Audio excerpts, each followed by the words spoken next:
Chers téléspectateurs, bienvenue en classe sur l'RTM. Chers élèves de la 4e année TCA, vous avez Sayon Diakité, professeur de comptabilité à l'IFSAB, pour vous entretenir sur les problèmes particuliers au coût de production.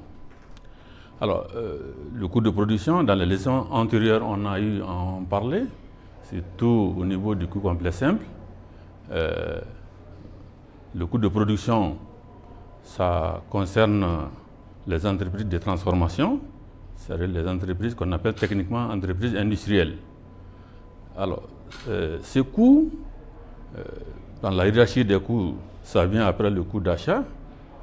Donc, ce coût, il est structuré généralement comme suit.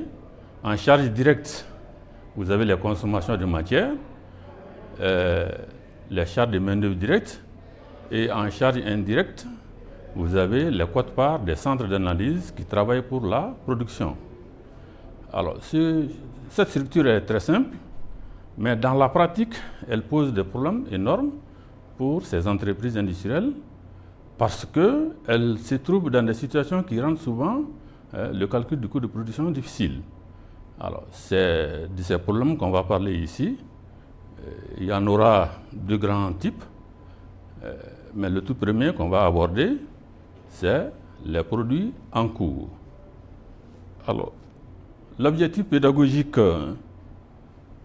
opérationnel ici est que, à la fin de ce cours, l'élève doit être capable de définir d'abord le produit en cours et de calculer le coût de production en cas de produit inachevé. Alors, d'abord la définition. Il faut rappeler que dans les processus de production de longue durée, les cycles de fabrication ne coïncident pas avec la période comptable de calcul des coûts. Alors, qu'est-ce qu'il faut comprendre par cycle de fabrication? C'est le temps qui passe depuis le début de la transformation des matières jusqu'à l'obtention du produit fini. Alors, ce temps, il est souvent long pour certaines réalisations, pour certains produits. Imaginez par exemple un pont, imaginez par exemple la construction d'une route, imaginez par exemple la construction d'un immeuble. Alors, on rappelle aussi que la période comptable de calcul des coûts, c'est-à-dire le temps pendant lequel on doit calculer les résultats, alors ce temps, très généralement, c'est un mois. Alors, ça peut être le trimestre, ça peut être le semestre, mais très généralement, c'est le mois parce qu'il s'agit d'une comptabilité qui va apprécier l'activité des exploitations pour éventuellement déceler les problèmes de fonctionnement. Donc, il est bon que ça soit sur le mois. Alors, donc, ça veut dire que la durée de période de calcul des coûts, c'est le mois. Alors, ces produits qui mettent du temps pour être réalisés vont donc prendre plusieurs mois. Alors, ça veut dire que pour le calcul du coût de production en face de ces produits qui prennent plusieurs mois pour être réalisés, on est souvent confronté au problème que ces produits, au moment où on va arrêter théoriquement les données pour calculer les résultats, ils ne sont plus au stade de la matière parce que la transformation a commencé, et ils ne sont pas aussi produits finis parce qu'on ne peut pas les utiliser pour satisfaire les besoins de consommation.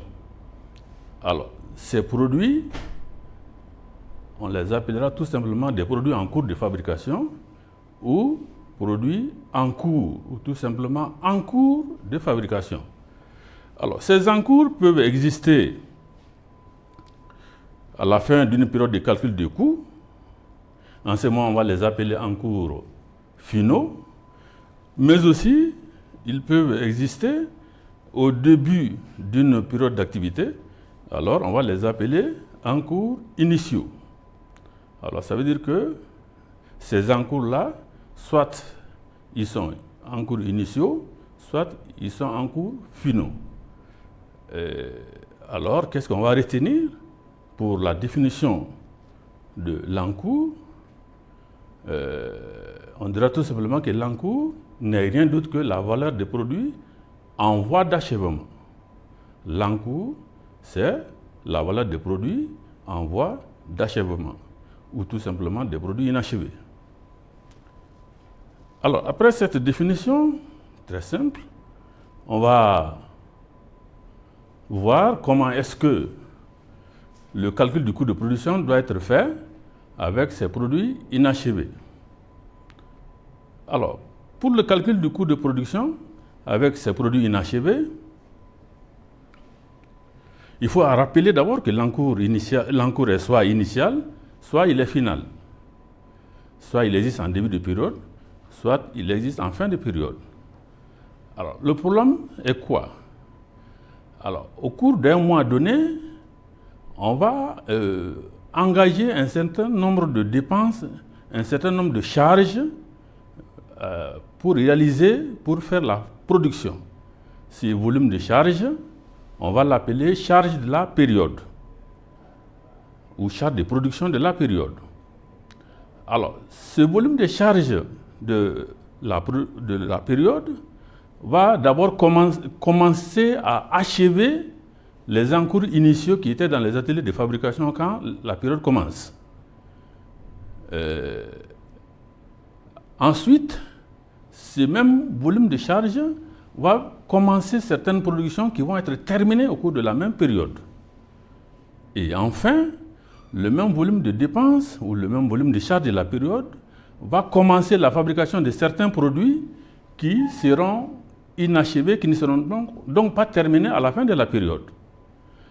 Alors donc, on a fait quoi avec les charges de la période? On a achevé d'abord les encours initiaux, on a commencé certains produits qu'on a terminés, et on a commencé certains produits qui sont restés non terminés. Alors, quand on parle de calculer le coût de production, il s'agit de calculer le coût de la production terminée. Alors, il se trouve que dans cette charge de la période, il n'y a pas la totalité du coût des produits qui ont été achevés, c'est-à-dire des produits qu'on a appelés encours initiaux. Alors, qu'est-ce qu'il faudrait faire? Il faudrait ajouter aux dépenses de la période la valeur que ces produits initiaux avaient au commencement de l'activité, qu'on appelle la valeur des encours initiaux, mais il faut enlever la valeur des produits qui sont inachevés à la fin de notre période, qu'on appelle encours finaux, parce que ceux-ci-là ne sont pas produits terminés, ceux-ci-là on ne peut pas les vendre, on ne peut pas satisfaire des besoins de consommation avec. Alors donc finalement, la formule de calcul du coût de la production terminée en cas d'encours, ça va être quoi?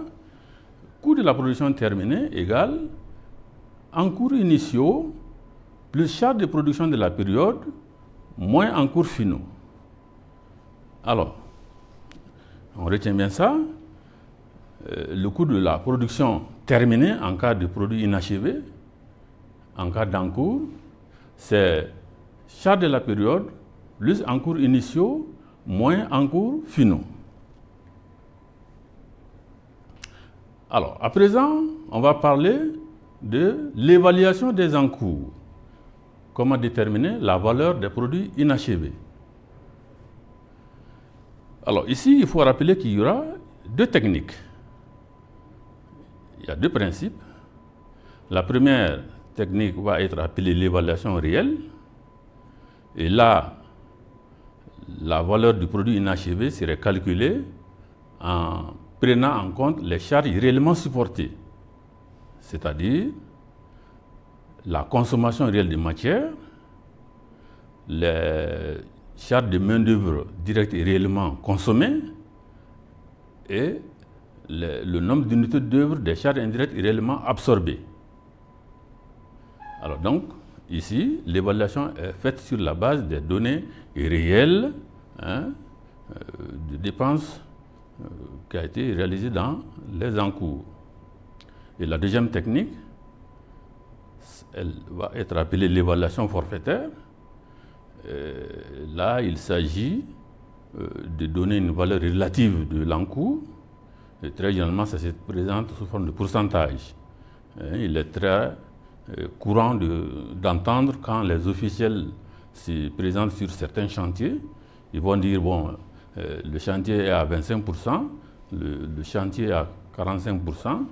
Et en ce moment, on parle de la notion d'équivalent produit fini. Ça veut dire quoi? Que les 25% qui sont annoncés comme étant la valeur des produits achevés, ça veut dire que le niveau d'avancement des travaux est tel que le produit, à l'état actuel, vaut 25% du produit quand il est totalement terminé. C'est ça la notion d'équivalent produit fini. Si on dit que les travaux sont à 75%, ça veut dire que le niveau d'avancement actuel est que ce qui est réalisé, c'est 75% de la valeur du produit quand il est carrément terminé. Donc, voilà les deux manières d'évaluer les produits en cours, soit l'évaluation réelle, soit l'évaluation forfaitaire. Alors, à présent, on va illustrer tout ça par un cas pratique. Là, nous prenons une entreprise sur 2 mois successifs, le mois de novembre et le mois de décembre. Alors, donc, le cas pratique serait en 2 étapes. Alors, l'entreprise, c'est la Menuiserie Bois du Mali, MBM. Alors, en novembre, donc première étape, il y a eu des données qu'on va lire. Mais avant, l'entreprise travaille sur 3 ateliers. C'est une entreprise qui fait des tables de bois. Il y a un atelier menuiserie qui va découper les planches de bois.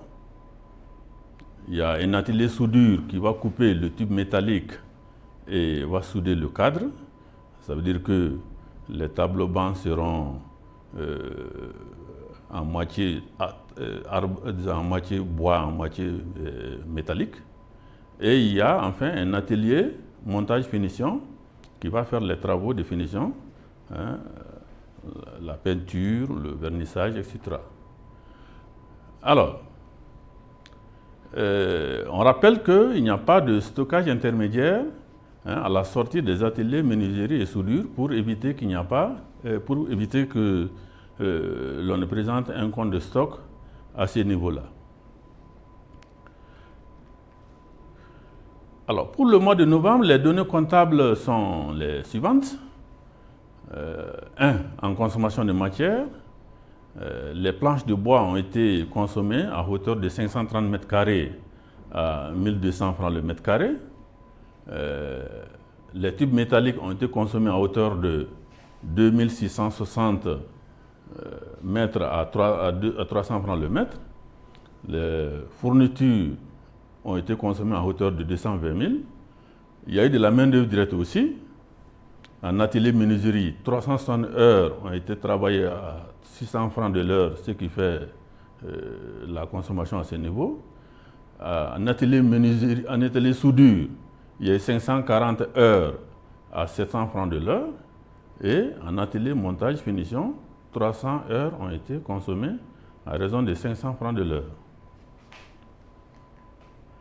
Il y a eu aussi des charges indirectes de fabrication. En atelier menuiserie, 120 000 francs ont été consommés.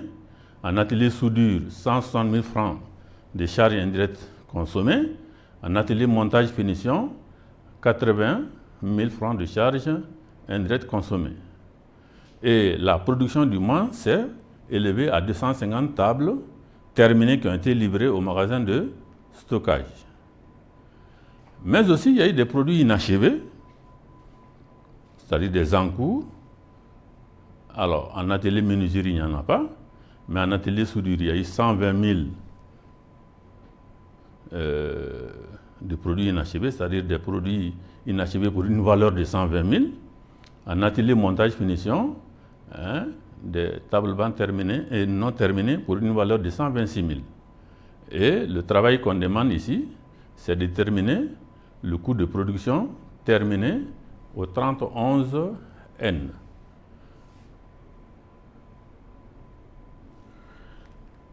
La solution qu'on a proposée, celle-ci, elle est présentée dans ce tableau qu'on va appeler tableau de coût de production, comportant, comme d'habitude, une colonne élément de calcul de coût, une colonne quantité, une colonne coût unitaire, une colonne montant. Alors, les charges vont donner en charge directe, d'abord en consommation de matière, les planches de bois 530 à 1200, ce qui fait 636 000. En type métallique, 2620 mètres à 300 francs, ce qui fait 786 000. En fourniture pour une valeur de 220 000. En charge directe de main-d'œuvre, atelier menuiserie, on a 360 heures à 600 francs l'heure, ce qui fait 216 000. Atelier soudure, 540 heures à 700 francs de l'heure, ce qui fait 378 000. Et atelier montage finition, 300 heures à 500 francs de l'heure, ce qui fait 150 000. Et les charges indirectes de fabrication ont été de, en atelier menuiserie, 120 000 francs, en atelier soudure, 160 000 francs, en atelier montage finition, 80 000 francs. Alors, ce qui fait un volume total de dépenses pour le mois de novembre, 2 746 000 francs. Alors, ces 2 740 000 francs sont les charges de fabrication du mois. Alors, puisque nous voulons avoir le coût de la production terminé, alors il se trouve que dans les 2 746 000 francs de charges supportées, il y a la valeur des tables qui sont inachevées. Et ces tables inachevées sont au niveau de 2 ateliers. Il y a l'atelier soudure pour une valeur de 120 000. Il y a l'atelier montage finition pour une valeur de 126 000. Alors, puisque ceci-là ne sont pas des tables terminées, ceci-là ne sont pas dans les 250 tables qui sont terminées, mais leur valeur se trouve dans le volume total des charges supportées au cours du mois. Donc, naturellement, il faudrait enlever du volume total des charges du mois, c'est-à-dire des 2 746 000, il faudrait enlever la valeur des tables inachevées, qui fait 120 000 au niveau de l'atelier soudure et 125 000 au niveau de l'atelier montage finition. Ce qui va donner un volume total de 2 500 000 pour le coût de production des 250 tables terminées. Alors, ça c'était en novembre. Maintenant, on continue pour le même atelier ou bien la même entreprise, mais en décembre. C'est la deuxième étape de notre étude de cas. Alors, au mois de décembre N, les données sont les suivantes. Alors, on a les planches de bois encore consommées pour 630 mètres carrés à 1250 francs le mètre carré. Les tubes métalliques, 3200 mètres, ont été utilisés à 290 francs le mètre. Des fournitures utilisées pour une valeur de 310 000. Il y a eu de la main-d'œuvre directe aussi. En atelier menuiserie, 540 heures ont été travaillées à raison de 600 francs de l'heure. En atelier soudure, 650 heures à 700 francs de l'heure. En atelier montage finition, 370 heures à 500 francs de l'heure. Il y a eu des charges indirectes de fabrication aussi. En atelier menuiserie, pour une valeur de 150 000 francs. En atelier soudure, pour une valeur de 200 000 francs. En atelier montage finition, pour une valeur de 100 000 francs. La production du mois de décembre s'est élevée à 300 tables, terminées, livrées au magasin de stockage. mais aussi des produits inachevés. Au niveau de l'atelier menuiserie, il n'y en a pas, mais au niveau de l'atelier soudure, il y a eu pour une valeur de 110 000 et un atelier montage finition pour une valeur de 221 500 francs. Et le travail demandé, c'est de calculer le coût de la production terminée au 31-12N. Alors, la solution qu'on a proposée est celle-là, toujours le même tableau de coût de production. En charge directe, on a consommation de matières, planches de bois, 630 mètres carrés à 1200 francs, à 1250 francs, ce qui fait 787 500. En type métallique, 3200 à 290, ce qui fait 928 000. Les fournitures consommées pour une valeur de 310 000. Et en main-d'œuvre directe, on a dans l'atelier menuiserie 540 à 600 francs de l'heure, ce qui fait 270 000. Atelier soudure 650 à 700 francs de l'heure, ce qui fait 455 000. Atelier montage finition 370 heures à 500 francs de l'heure, ce qui fait 185 000. Et les charges indirectes donnent atelier menuiserie 150 000, atelier soudure 200 000, atelier montage finition 100 000. Ce qui fait un volume total de charges de 3 385 500. Alors, ces 3 385 500, c'est quoi? C'est les charges de production du mois de décembre. C'est l'ensemble des dépenses engagées par l'entreprise pour la fabrication des tables bancs dans le seul mois de décembre. Alors nous voulons avoir le coût de production des tables terminées. Alors il y a eu 300 tables terminées en tout. Alors ces 300 tables terminées, comme je le rappelais un peu antérieurement, il y a des tables qui étaient inachevées en novembre, qu'on a commencé par achever en décembre. Il y a des tables dont la fabrication a commencé en décembre et terminée en décembre. Il y a aussi des tables dont la fabrication a commencé en décembre et qui ne sont pas terminées en fin décembre. Alors, les tables qu'on avait commencé à fabriquer en novembre sont des encours initiaux pour le mois de décembre. Les tables dont la fabrication n'est pas terminée en fin décembre sont appelées des encours finaux de décembre. Alors, pour respecter le calcul, ou la formule de calcul, qu'est-ce qu'il faudrait faire? L'ensemble des charges de la production, qui est 3 385 000, va être augmenté de la valeur des produits inachevés de début du mois, c'est-à-dire les produits inachevés de novembre, qu'on a commencé par achever en décembre. Et ces produits avec quelle valeur en novembre? Ces produits avaient 120 000 et 126 000.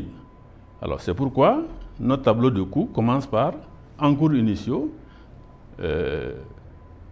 120 000 pour soudure, 126 000 pour montage finition.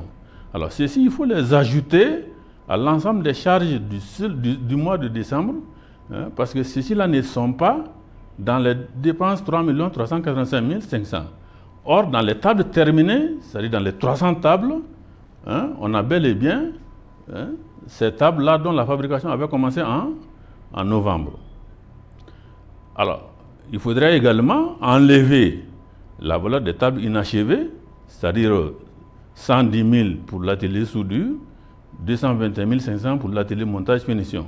Ceux-ci sont enlevés et alors on obtient 3 300 000 francs, 3 300 000 francs pour les 300 tables terminées. On voit bien qu'on a appliqué la formule coût de la production terminée égale encours initiaux plus charge de fabrication de la période moins encours finaux. Bien, merci et à bientôt.